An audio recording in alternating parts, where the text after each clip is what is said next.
Hello, everybody. Welcome back to In the Corner. I'm Cash. Today we have episode 138, and this feels like the first episode I'm doing in over a month where there's no breaking news, no huge pay-per-view event this weekend. I mean, there's still plenty of fights and plenty of news to talk about, but it is a little bit nice to not have something insane dropping. Over the past month, we've had the UFC White House just getting announced and, the UFC pay per view event. Well, I guess not pay per view anymore, but you know what I mean. Mayweather Pacquiao 2 being announced. Usyk versus Rico Verhoeven at the Pyramids. Ronda Rousey versus Gina Carano, which we're going to talk about more. Conor Benn going to Zuffa Boxing and Eddie Hearn signing Tom Aspinall to be his manager. Ryan Garcia beating Mario Barrios in the pay per view event. There's just been so much stuff nonstop, and it's a little bit nice to just have a bit of a down week, I guess. But even then, it's not. We know combat sports is always moving and always crazy stuff happening, and we've got plenty of good fights this weekend. Great boxing across the board, across Ireland, California, and Japan, a UFC Apex event, and much more. But let's start with what we had on Tuesday, which was the launch press conference for Ronda Rousey versus Gina Carano. And I thought this was a very interesting press conference. I enjoyed it. You obviously also had Francis Ngannou and Felipe Lins there, as they will be the co-main event. But as for the Ronda Rousey Gina Carano stuff, I found it interesting. There's a lot of stuff that we learned. I think that we know what Dana White's big, insane thing that was supposed to happen in 2025 that nobody knew, that nobody was going to expect coming. I think that it was Ronda Rousey Gina Carano. Ronda Rousey says that she approached Dana, or they were talking about a comeback, talking about doing the Gina Carano fight, and that this was meant to be the final pay-per-view of the UFC ESPN era. They wanted to close it out in December of 2025 with this, and this is the news that Dana was talking about in December of 2024. You're never going to believe what we're planning.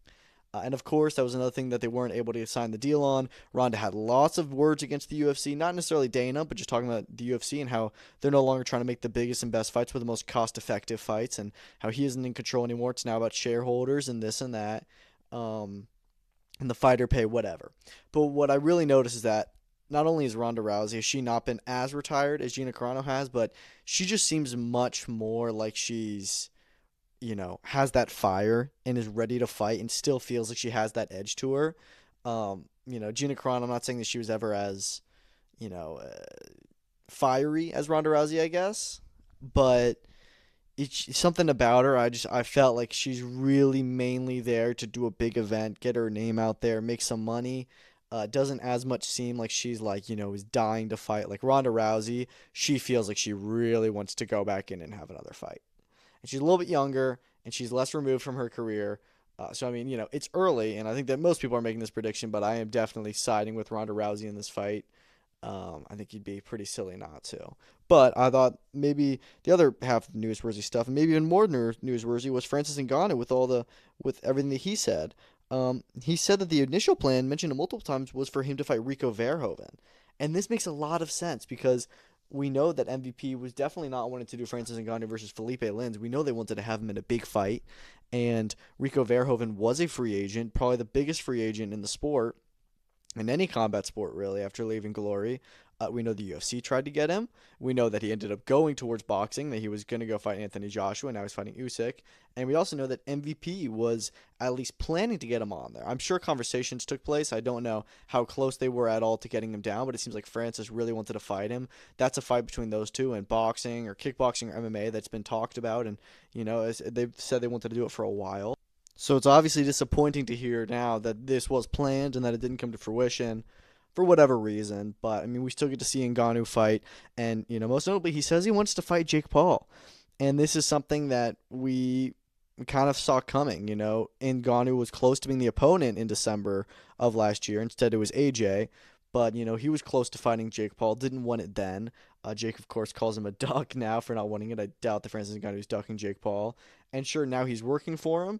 Obviously, he's now working with MVP and Netflix, and he says he thinks that makes him one step closer to fighting Jake. Jake says he wants to fight the winner. I'm assuming that would be in boxing, but doesn't matter. Um, I still think Ngannou should probably knock him out, although I think Jake has a better chance against Ngannou than he did AJ, and he actually did okay against AJ, but I still think he probably gets knocked out versus Ngannou. Um, you know, I would love to see it. Why not? Why not? But Ngannou says he doesn't just want to fight Jake Paul. He wants to beat his ass. And we know Ngannou and Jake used to be very cool with each other. Back when they were the two biggest guys in the PFL, they both kind of left them. They seem to be very, very cool and cordial and friendly with each other. And, it was very awkward seeing them, like, dap up backstage. There seemed to be some awkwardness as they were close having a talk, and some real shit talk took place. And it seems like Francis hasn't forgot about that. And he wants to beat up Jake Paul. And so I fully expect him to beat Felipe Lins, and once he does that, maybe he gets to go in with Francis. Now, what's very interesting is we know Jon Jones has had a very, very disappointing reaction to him not being on the White House card. And he's been vocal about that, and he's been vocal about wanting to be released from his contract. Jake Paul says he wants to sign Jon Jones. He says he wants to have him come over and fight on MVP MMA. And, dude, I said it in my last episode, MVP should really do everything they can to make Jon versus Francis, because they've already made one super fight the UFC tried to make and couldn't make happen, and that was Ronda versus Gina. If they can make Jon versus Francis, which is arguably one of, if not the, it's not the, but one of the biggest plunders the UFC has had, that would be insane. And they would become far more of a competitor to the UFC than PFL has ever been.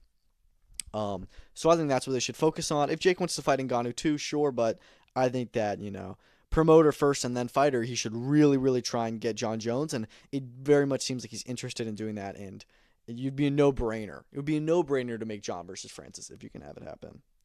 Some other stuff. We had some more information come out on the negotiations between Ilia versus Islam for the White House. Dana White, of course, is saying that that was never the plan.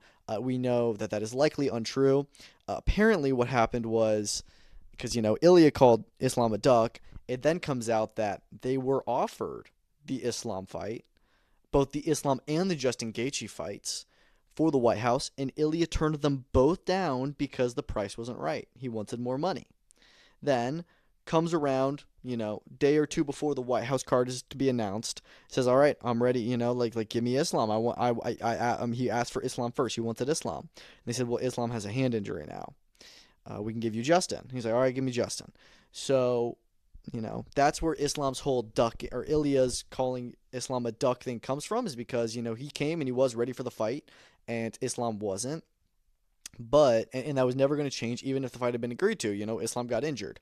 However, I just find it funny that Ilia is calling Islam a duck when we know that both of them turned down the fight for different reasons at different times. Islam turned down the fight because he was physically incapable of doing so. He was injured.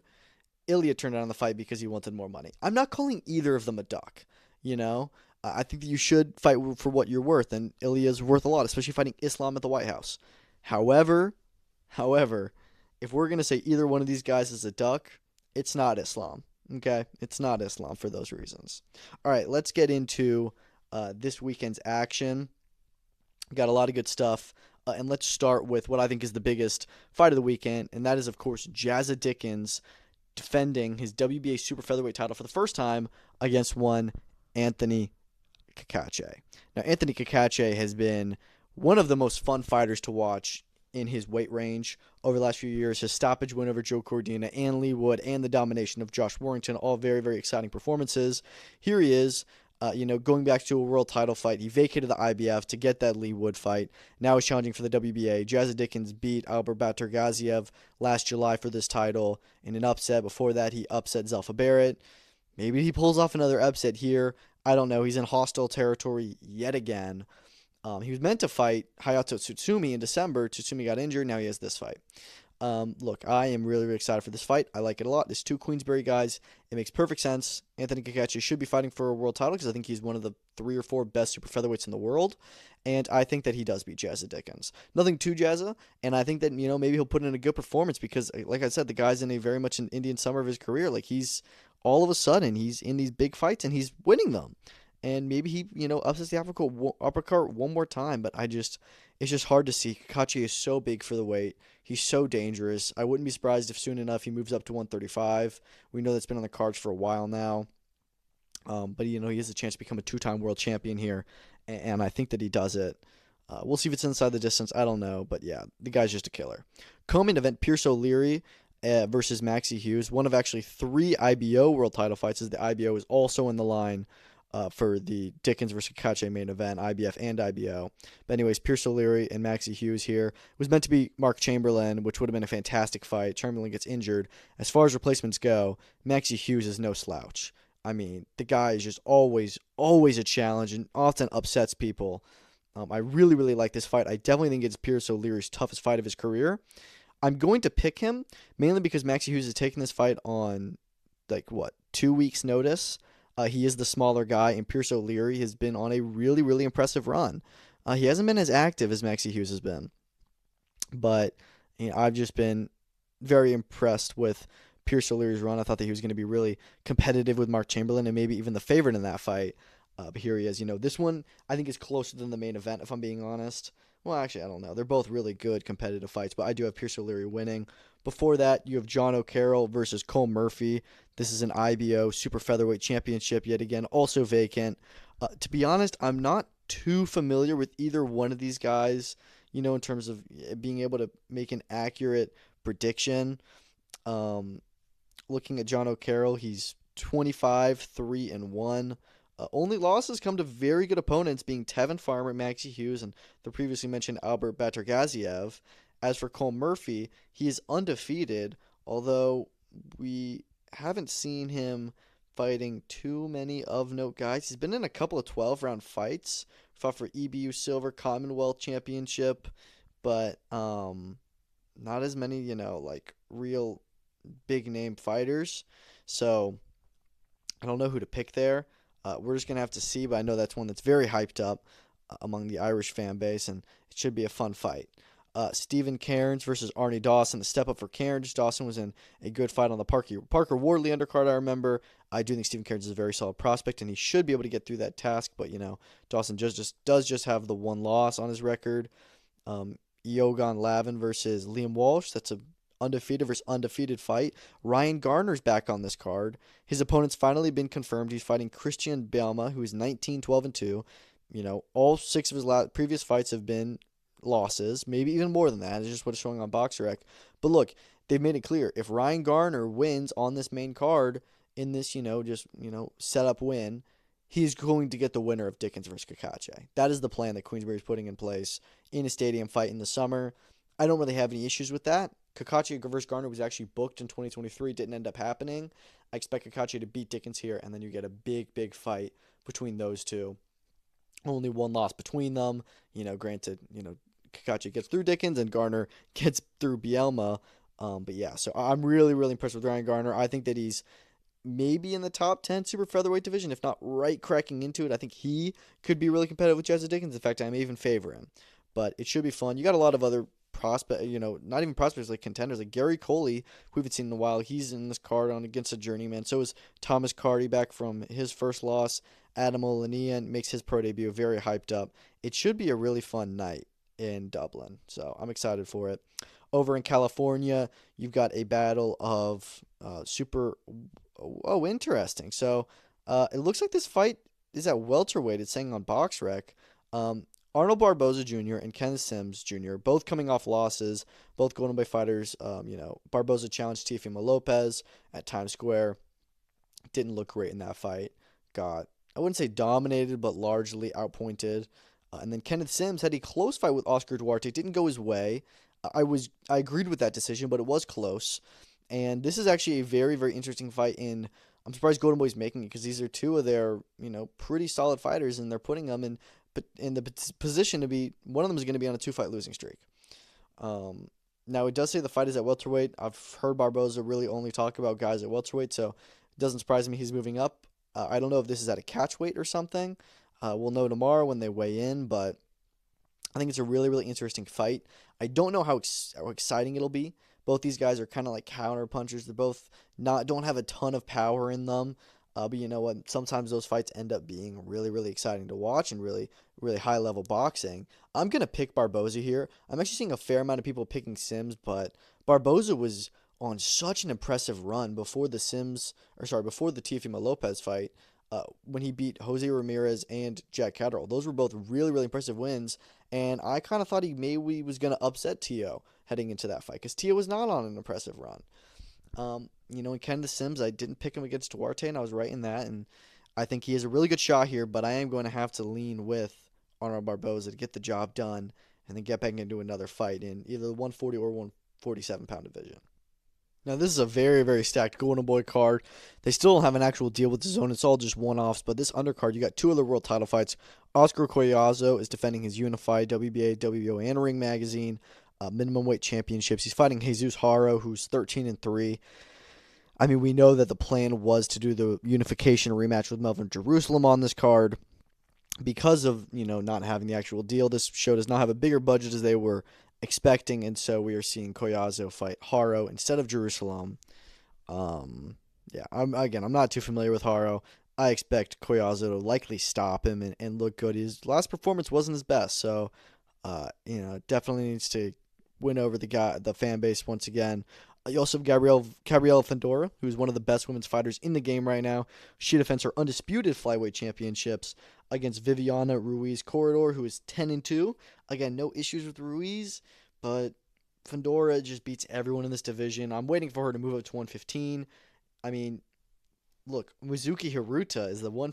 She was the Ring Magazine Women's Fighter of the Year for 2025. Ring Magazine Women's Fighter of the Year for 2024 was Fundora. It feels like Fundora versus Haruta is a great fight to make next, because I think it's time for Fundora to move up to 115. There's nothing left for her to do at 112. She's defending these undisputed titles twice already. She's about to do it again. I mean, I don't know, man. I don't know. I do love watching her fight, though. Alexis Rocha versus Jojo Diaz as well in this card. Bit of a random one, but Rocha needed to get back in. He needed to stay active, and they're giving Jojo Diaz another payday, one more shot. I mean, the guy just gets unlimited opportunities, it feels, and often loses them. Again, this is a must win for the guy. Although, actually, it's really not. It's really not a must win, because at this stage, he's never going to retire. He's just going to keep on getting gatekeeper fights, and this is just a fun fight. It's just a fun fight. Obviously, I'm expecting Rocha to win, but we saw Jojo does still have something. I mean, he came very close to beating Regis Prograis. That was a Fight of the Year candidate last year. I think this is going to be a really fun fight, and he always does turn up to fight. A lot of good Golden Boy prospects are on this card. Joel Iriarte, who's so much fun to watch. He's back. He's going to be in the main card. Fabian Guzman, Daniel Garcia, Caden Griffiths, Leonardo Sanchez, and Grant Flores all on the prelims. It's going to be a very, very fun night in California. Over in Japan, you've got another stacked Taken show. Anthony Olascuaga headlines. He's fighting Yukiya Imura for the WBO Flyweight Championship. Imura only has one loss on his record. He was stopped by Esneth Domingo in 2022. Other than that, all wins, Oriental and Pacific or OPBF championships, Japanese championships. This is his first fight at world level. And we'll see what he can do. Again, he's got the hometown behind him, or the home country at least. But Olascuaga has been a very consistent fighter overall. He's had a little bit of a shaky performance with Kuwahara. Other than that, he's pretty much dominated everyone he's fought. He's held on to this title for a while. I think he's waiting on a unification or a big fight. And I think that he beats Imura here. Co-main event, or at least I think it is going to be knockout CP Freshmart defending his WBC light flyweight championship for the first time against Shokichi Iwata. He just won this title a couple months ago. Iwata just lost his title at 108 to Rene Santiago not too long ago. He's had one win since then. I think this is going to be a very, very good fight. I am picking knockout CP Freshman. I think he's the best guy in the weight class currently, but Iwata is probably a top 5 guy at 108 pounds, or at least top 10. It should be a very fun fight. Ryusei Matsumoto and Yuni Takada are running it back for their WBA regular minimum weight title. These two fought for the vacant title, I think it was vacant, on the Inoue versus MJ undercard. Matsumoto won, but it was because there was a cut, I believe, like 5 rounds into the fight, and they just went to the scorecards early. But he had won like every round, so I don't understand why they're doing this rematch. Takada has 9 losses, Matsumoto has 0. I think we're just going to see the same thing without the cut. I think Matsumoto's just going to win the majority of the rounds. Maybe he stops him. I don't know. But everyone's favorite Filipino Flash, Nonito Donaire, he's back again. He just lost to Seiya Tsutsumi in a very close fight in December. But here he is in a WBA bantamweight title eliminator to get right back at him. He's going to be fighting Riku Masuda, who's another guy who's kind of stepping up the levels and going up to world level, more so at least. It's a good fight. It's another tough fight for Donaire. I want to get behind him because he looked so good in December. But you just have to think at some point, I mean, how old is Nonito Donaire? He's 43. Like at some point, it's got to give. I thought he was done, and then he came back, and I mean, he almost beat a world champion. Like it's hard to count him out. I don't know who the favorite in that fight is, but I'm very much looking forward to it. It's a great 4 fight card. The winner of that is gonna get to fight, say it's Tsutsumi, or at least will be in contention too. Should be fun. UFC, they're back at the Meta Apex with honestly an okay Apex card. Main event: Josh Emmett versus Kevin Vallejos. Emmett, number 11 at featherweight, Vallejos, number 14. I believe this is his first time fighting as a ranked fighter. Um, the guy's been on a great run. He's one of like the Apex fighters of the year. I think all of his fights have been on the Apex recently. Josh Emmett coming off a couple of losses. I mean, I expect Vallejos to probably finish him in the first half of the fight.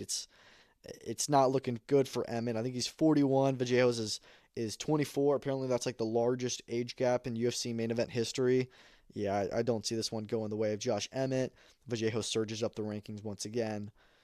He's one to watch at 145 pounds. Co-main event is going to be Amanda Lemos versus Jillian Robertson. Again, this is just another case of somebody whose record looks more like a Christmas tree. Lemos, win, loss, win, loss. Robertson rising up the ranks. She's on like a 4 fight win streak. I think that she does beat Lemos. This fight was meant to happen, I think, in like November. Got pulled off at the last minute, but, back on here. Then you've got Ion Cutelaba fighting Umar Sy. Again, going with Sy on that one. Andre Fili versus Jose Miguel Delgado could be fun. I'm picking Delgado, again, for similar reasons. Just, win-loss for Fili. Marwan Rahiki makes his debut against Harry Hardwick, who's the guy who had his legs just completely brutalized in his last fight. So definitely picking Rahiki in that one. And then opening up the main card, Charles Johnson, Bruno Silva, 14 versus 15 at flyweight. Both could really use a win here.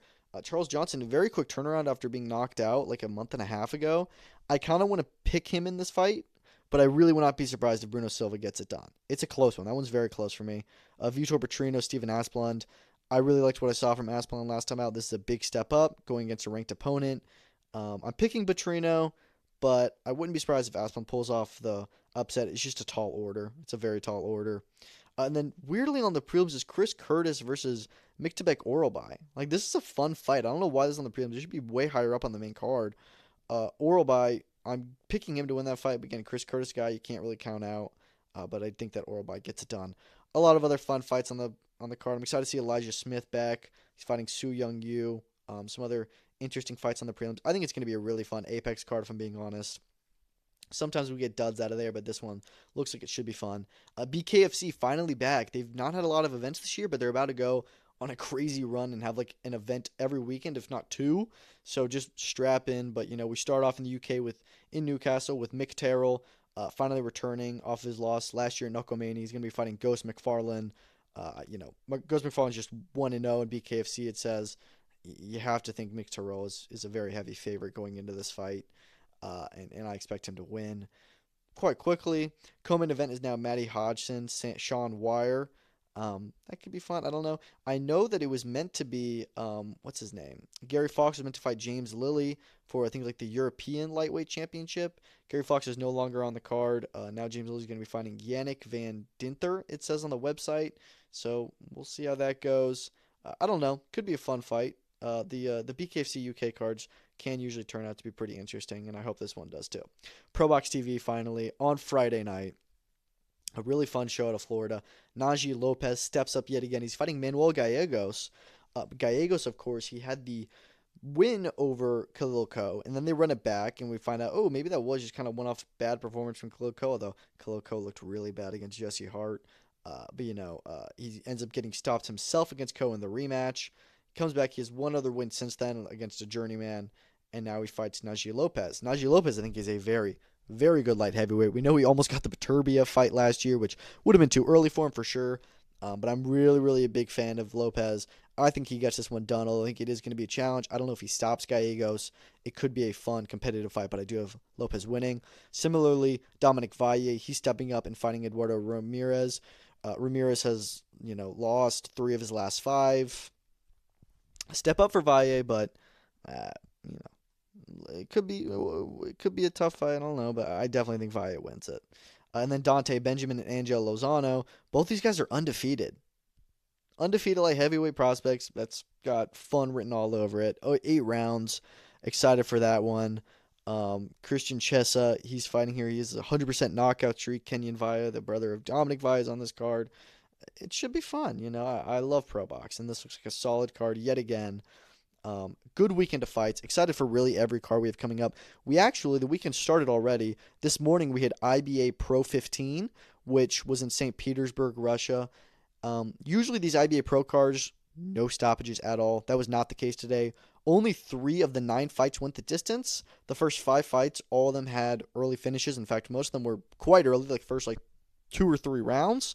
And then you get to the main event where you had Pavel Suslin, who was really the only fighter of note on this card. He fought against Victor Nagbe. Suslin dominated him and ends up stopping him after 8 rounds. Nagbe retires on the stool, which was definitely a good idea. He was just getting beaten pillar to post.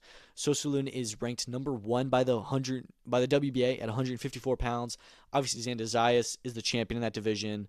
And Boots Ennis is the interim champion. I don't think Suslin gets a fight with either of them next, but being in that number 1 position, he's going to get good fights, and soon enough he will be called to fight for a world title when one of them moves up or gets ordered to fight against him. Who knows? But his shot will get called soon, and I was impressed with what I saw today. Some more updates on the IBF Zuffa Boxing Jai Opetaia situation.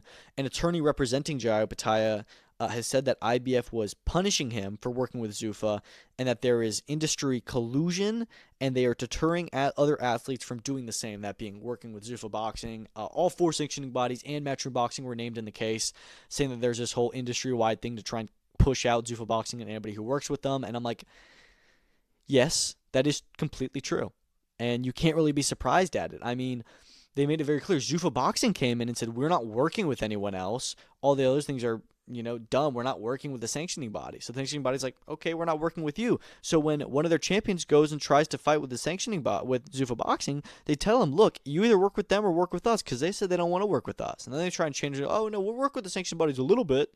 IBF tries to say, no, we're not doing that. Now, they did end up paying, they returned all $73,000 of the sanctioning fees on March 7th before the fight even took place. That was a bit controversial, Zuffa Boxing saying that they came to Vegas, took their money, and ran away. That's not true. They returned the money. The initial number was over $80,000. They returned $73,000. I believe that's just what the number was. I don't think that there's $9,000 missing or something like that.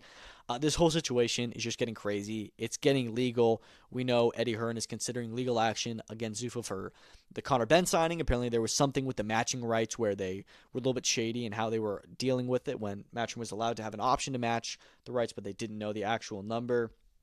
It's all very, very interesting. You have Frank Warren who's suing Sella and TKO supposedly. I don't know, man. I just feel bad for Jai, but at the end of the day, dude, you're the one who signed the contract. You made the bed, you sleep in it.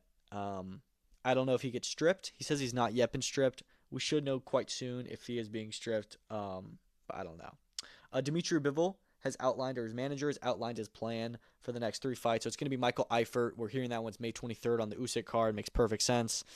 Looking forward to that. Then it's going to be the Beterbiev trilogy at the end of the year. That's, again, we've known this. And then from that point on, they say they could do a Canelo rematch, a Benavidez fight, or fighting one of the cruiserweight champions. I really love any of these options. Obviously, if he stays at 175 and Benavidez comes back down to 175 and he does beat Beterbiev, that is the fight to make. Absolutely. And I want to see it. He may go up to cruiserweight and fight whoever's champion there. Maybe Benavidez stays there and he fights him. Maybe he fights Jai Opetaia or Zurdo. I mean, Bivol at cruiserweight is definitely a little bit concerning. I don't know how big he is, but we'll see. And then the Canelo rematch is obviously always going to be there. I don't know if it happens. I would love to see it happen, but especially now, I think that Bivol would be a pretty big favor going into that fight. Yeah, because Canelo, I feel like he's only gotten older since then. He hasn't fought the same since Bivol, and Bivol's maybe even just gotten better. So I don't know. We'll see. Mike Tyson says that there's no weight limit for the Floyd fight. That's not that surprising to me. I mean, Mike Tyson's a heavyweight. I don't know why you would. I mean, Floyd does always try and weight cap guys, even like when he fought Logan Paul and such. But it doesn't really matter. Floyd is just going to dance around him anyways. Floyd will come in at like 160, 165 maybe, and man, maybe even lighter. And then, Mike will come in at like 220, 225, 230. I don't know. It doesn't really matter. It was interesting. They said they're going to use the same ring as Muhammad Ali and George Foreman. That's pretty sick. That's awesome. And the fight is still meant to be in Africa. He says it's still likely to be April 25th. I just do not believe that at all. I don't even think it's going to end up happening, but they keep on talking about it, so maybe. Speaking of something that doesn't seem like it could actually happen, but it's being hinted at, Devin Haney Promotions posted a picture of Ryan and Devin facing off and said the rematch is going to be September 5th at Allegiant Stadium. Now, this is way too far ahead. Devin's supposed to fight Rolly Romero on May 30th. Rolly said that Devin's been sent a contract and he thinks he's going to sign it. It seems like that's what's going to happen, and then these two would fight after that. Ryan's talked about returning in July. I don't know. I'm like, why are we talking about September 5th at Allegiant Stadium? I would love to see that. Sure. Like, please, I need Devin versus Ryan too. It is maybe the biggest fight in American boxing. But if we're going to do that, that needs to be the focus next and not setting up fights before then. I don't know. We'll see. I'm not going to believe it until we get an actual announcement and we're closer to that date. Moving on from there, a lot of stuff with the IBF. We talked about him earlier. Janibek, he has been stripped of his IBF title, and apparently it's not even as much so about the It's not even as much so about him, failing the VADA test and on PEDs. It's more so just because of his suspensions that he won't be able to defend against a mandatory. So they are kicking him off and saying, "All right, peace." And because of that, if he's being stripped, which I think he should be if he's on PEDs, and the WBO should do the same. They have an interim challenger, championship, coming up between Andrew Saavedra and Denzel Bentley. If, Janibek is just ultimately stripped, the winner of that will get upgraded. But here, it's expected to be Etinos Aliha. He's number 2 with them. There's no one number 1 challenger. But then the number 3 is Shaquille Thompson. Shaquille Thompson has a very tough fight coming up with Brad Pauls. Should he get through Brad Pauls, obviously, it should be him and Aliha fighting for the vacant title, and I quite like that fight. Speaking of IBF again, Frank Sanchez, he's unfortunately out with inflammation from his, big knee injury he had and the surgery that followed it. This is meant to be an IBF heavyweight eliminator against Richard Torres on the March 28th PBC pay-per-view. That fight is off now. It took forever to get Frank Sanchez this fight, and now that it finally was made, it gets postponed. They say that the target is for May, and that it's going to happen sooner rather than later. I assume that means they're going to try and get it on this May 2nd Benavidez Zurdo card. If Haney versus Rolly ends up getting signed, and that's a PBC card, maybe it rolls onto that one, but I do think that the injury is not horrible, and they're going to try and get him out quite quickly. They said the issue is that he just can't train right now, so not like he needs to go to surgery or anything like that, so he should be ready to go in a few weeks. Yeah, it sucks, and that is especially a big blow to that pay-per-view. So Yoenis Tejas has now been moved off of the Caribe Royale card on the 21st. He's now going to be fighting Brian Mendoza, opening up that pay-per-view, and Yoeli Hernandez versus Terrell Gaucher is now co-main event. So it's still overall an okay card. You also have Elijah Garcia, Kevin Newman there, but it's just not really a pay-per-view. It's really not, and it was already a hard sell, but at least you had a very strong co-main event. Now you don't even have that. Not only is it a pay-per-view, it's $75. It's just going to be really, really rough to sell. And, when we're moving away from pay-per-view, DAZN is, UFC is, PBC remains the only one that's really strong on it. Don't love it. But I do like Yoenis Tejas versus Brian Mendoza. That's a solid, return to a top level, and I think that he does beat Mendoza, so I like it. Vidal Riley versus Mateusz Masternak has been upgraded to an IBF World Title Eliminator. We saw this one coming kind of. They're really closely ranked, and everyone was saying, yo, Misfits, you should try and get this made for a title eliminator, and they've done that. So the winner of this is in very good position, considering that Jai Opetaia is likely to be stripped of his IBF Cruiserweight Championship. So the winner of this will almost 100% be in a world title fight next. If Jai gets stripped, the winner of this will be fighting for a world title, vacant or not. Well, it will be vacant, I guess, but against a mandatory whoever. So it's a really important fight. I think it's a big step up for Vidal, but I think that he gets the job done. It's also a European Championship. I'm excited for it. The WBO, on the other hand, they have ordered negotiations for Emmanuel Navarrete versus Charlie Suarez, too. He barely got out of that ordered rematch in the first place. It's only fair that he does now go back to it and, make things right and finally find out who was really going to win that fight, because he was really good, and a lot of people think Navarrete should have been lost. In fact, he should have lost based off the rules of boxing. But, we're going to get to see, and we're going to find out. Spencer Brown has been confirmed to be the lead promoter of Tyson Fury Arsenbek Makhmudov. Kind of interesting there because he's also Tyson Fury's manager, but he's also a promoter, so I don't know how you can do both. and you consider the fact that Ben Shapiro confirmed that TKO is meant to be the. Sorry, I just realized I said Ben Shapiro. I meant Mark Shapiro. Anyways, Mark Shapiro said that TKO is meant to be the promoter for Fury versus Makhmudov. I don't know if that's still the case. Obviously, Eddie Hearn says that for the rules of this Conor Ben thing, they better be the promoter. Otherwise, they're allowed to, like sue or something like that. I don't know. It doesn't make a whole lot of sense. Um, but yeah, I mean, Dana White hasn't really been talking about this fight. It didn't make sense to me that it would be Dana White. It's not going to be Frank Warren. It's not going to be Eddie Hearn. So it ends up falling down to Spencer Brown. It doesn't really matter. Obviously, Turki Al-Sheikh is the actual promoter, but he's not the one who wears the hat. He's just the one who funds it all. Who knows? We've got a lot of UFC updates. Let's run through it. Aljamain Sterling versus Yusuf Zalal has been reported to be the new UFC Apex 116 main event on April 25th. Really, really good featherweight fight. Winner of this moves much closer to a title fight. Both these guys riding win streaks. I like it a lot. It replaces Sean Brady, Joaquin Buckley. Supposedly that fight is now being moved to UFC 328 in Newark, New Jersey. Kind of weird that they swapped spots there. At first, I thought they were both going to be on this Apex card. I was like, dude, this Apex is stacked. But no, it's just one of them. And then, Brady Buckley will be on there. I would have thought it made sense to have Brady Buckley the main event, and then Sterling versus Zalal on the pay-per-view, but also Sterling versus Zalal. They both have win streaks. People may have issues with Brady and Buckley, headlining a card when they're both off losses, but they're going to be on 328. Supposedly, so is Jordan Santos versus Bysangor Susurkayev. Solid fight, but people are noticing Susurkayev. He's kind of, I think that he trains with Hamzat. So people are theorizing that Hamzat Chimaev or Sean Strickland is the next fight to be added to the calendar. Maybe that gets announced today with Dana White's announcement. Who knows? But we do need a main event for May 9th. When you look at the title landscape, it's not heavyweight. It could be, it's not light heavyweight. It could be middleweight. I don't think it's going to be welterweight because we know that Islam just got injured. It's not going to be lightweight. Featherweight is possible, I guess, if they do Volk fighting somebody else, but I would really hope that they don't do that. It's not going to be bantamweight, most likely. It could be Piotr Yan, I guess, but from his injury timeline, it seems like he wouldn't be ready by then. And then it's not going to be flyweight. And I don't think that they have any of the women's fights headlining. If Kayla Harrison was ready, I think that she would have been fighting Amanda Nunes at the White House, and so I don't think that she's ready. I guess it could be Valentina Shevchenko or Mackenzie Dern. I don't think either of them are headlining the card. So it does feel like Hamzat versus Sean Strickland is the one that, feels like it could headline.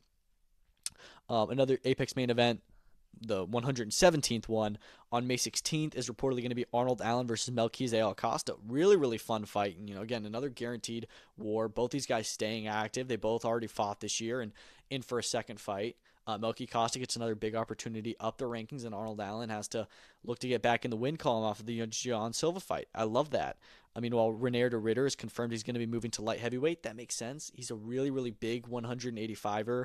And I think that's, kind of taking a toll on him in his last few performances. He doesn't look like he's got the gas tank, really. Doesn't look like he's, at his full capacity. So I think he should move up. And there's also yet another middleweight who's moving up. So openings in that division. Manuel Torres is confirmed to be out of the fight with Beneil Dariush at UFC 327, which is a big disappointment because, again, it was another surging contender. Fares Ziem is supposedly stepping in, so Dariush will still get to fight. And then meanwhile, we also know that Cub Swanson has confirmed he will be retiring after that fight with Nate Landwehr, which it's about time. He's been fighting for a very long time. And then also, we was just confirmed that CBS will be broadcasting a portion of that card from 8 to 10 yet again. So I think it's the Gamrot versus Ribovic and Pivo versus Pico on the prelims.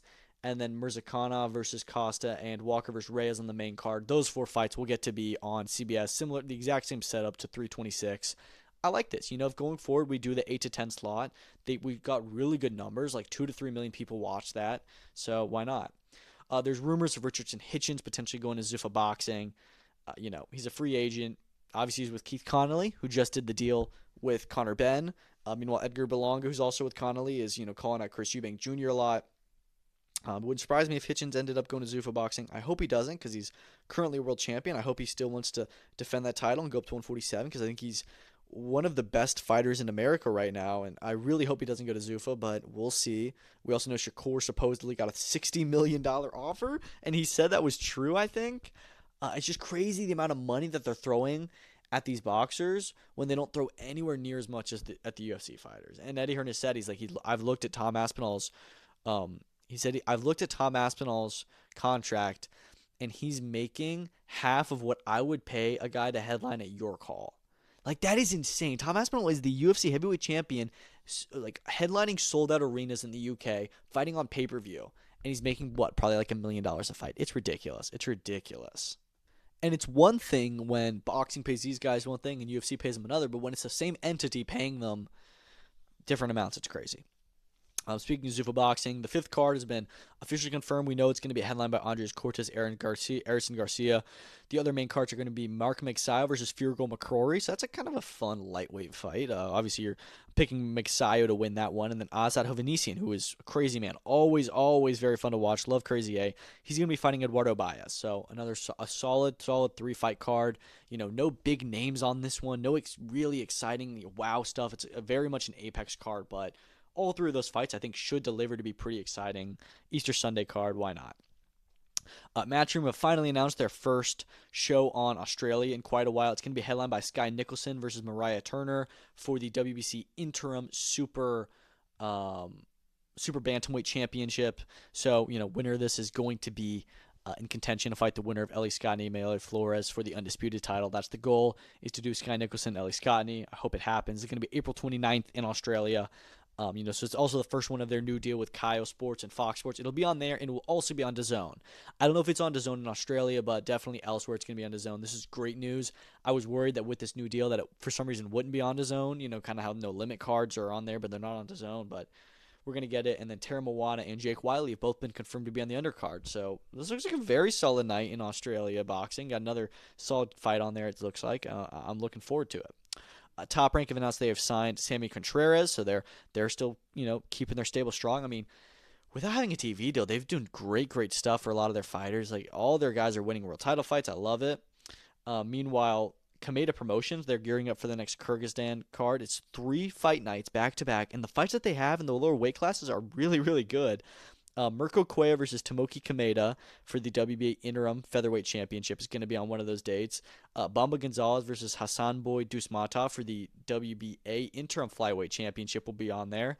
And that will be, we don't know what days those ones are on. We also know that Wilibaldo Garcia versus Andrew Maloney is planned for that 3-day event. And then we know that David Jimenez versus, I can't remember the guy's first name, but last name Sano, I don't have it written down, is going to be on April 19th, and then April 18th we'll have Luis Nery, and that will be for the WBA Interim Super Flyweight Championship, and Garcia Maloney for the IBF Super Flyweight Championship full title, and then Luis Nery versus John Real Gasimero will be on April 18th in a WBA Super Bantamweight title eliminator.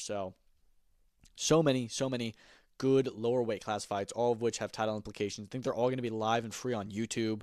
I'm really excited for that 3-day event. I think it's going to be a lot of fun and some interesting fights.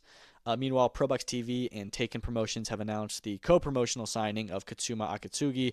Akatsugi's been with ProBox, but he's a Japanese fighter, but he's always fought with ProBox in the U.S. It's going to be his first time fighting in Japan. He'll be on the April 11th Tenshin Nasukawa Juan Francisco Estrada undercard. He's going to be fighting Jose Miguel Calderon, who has been in good fights with a lot of those guys. I think he fought Riku Masuda last, so a step up for Akatsugi, and he gets to fight on a big Japanese card. Seems like he's taking the spot of what was planned to be Tsutsumi versus Antonio Vargas, which is very, very unfortunate because it's a title fight that they lost, but that one could headline its own card in Japan. Who knows?